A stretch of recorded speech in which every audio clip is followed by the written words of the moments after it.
Hello, and welcome back to another episode of 100 Coming of Age Films in 100 Days. And today we'll be going through these 5 films.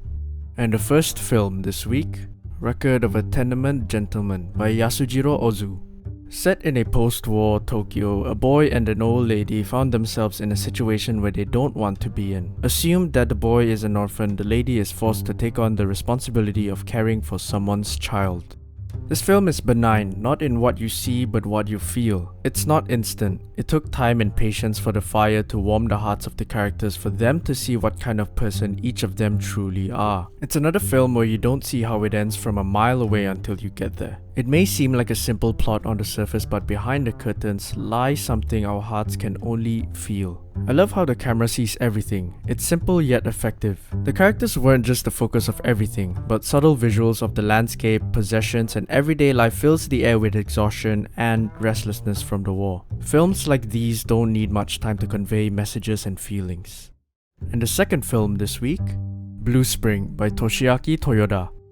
This film is on the other end of the spectrum from the previous one. Dangerous, violent, aggressive, assertive, and explosive. Driven by multiple characters that seek and chase a pointless status in school that will one day be washed away. Time is what these teens have.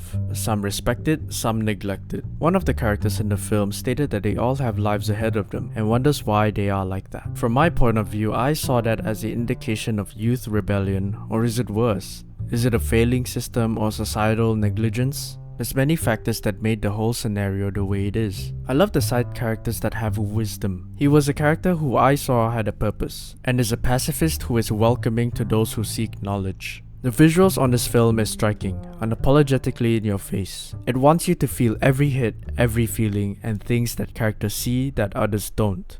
And the third film this week, Moonrise Kingdom by Wes Anderson.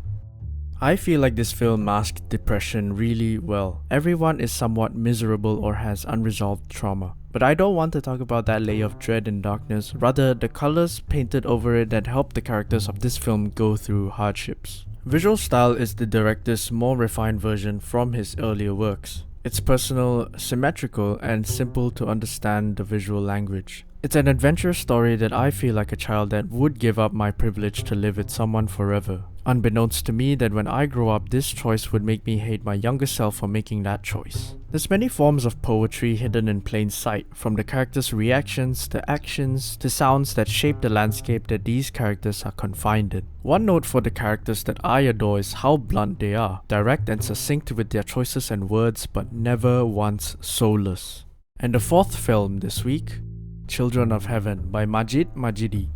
Iranian cinema never fails to open more doors I never knew existed. This film is a wholesome cycle of a struggling family making ends meet. What got me the most are the choices of the characters. How they pursue and achieve certain goals make you grounded because it's motivated by love and sympathy. It's humanizing to see the characters do simple things with heart. Everyone has intentions. There's enough empathy to go around even when it extends out of their household. This film could be seen as a lens to the Persian culture that represents what kind of love they are capable of. The kind where they would run to win a prize for someone else. The characters also showed me that their needs are far more important than their wants. One subtle thing that broke my heart is how the protagonists are not strangers to the unkind world. Innocent yet wounded by it. However, they still strive and don't dread on the obstacles because obstacles can eventually be overcome.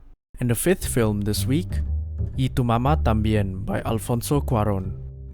This film has a similar way of filmmaking as City of God. I think I'm starting to fall in love with the style of film storytelling. It's just the way of leading the audience on where to go. It's not love that drives this film, but deception, wildness, immaturity, and youthfulness. The thing about young and passionate characters is that they are susceptible to drastic changes, internally and externally. More often than not, also naive and clueless about the world. 2 boys and 1 middle-aged lady drive the story. The dynamic is very clear after the first act when they befriend each other. The boys are the one who are bound to get hurt by their choices and learn from them. The lady is the wise one who is unapologetic about her choices because she has found what she truly wants in life. The journey is a tough one, but the journey taught the boys much more than before in days. This film moves in ways you don't expect it to, very much like life.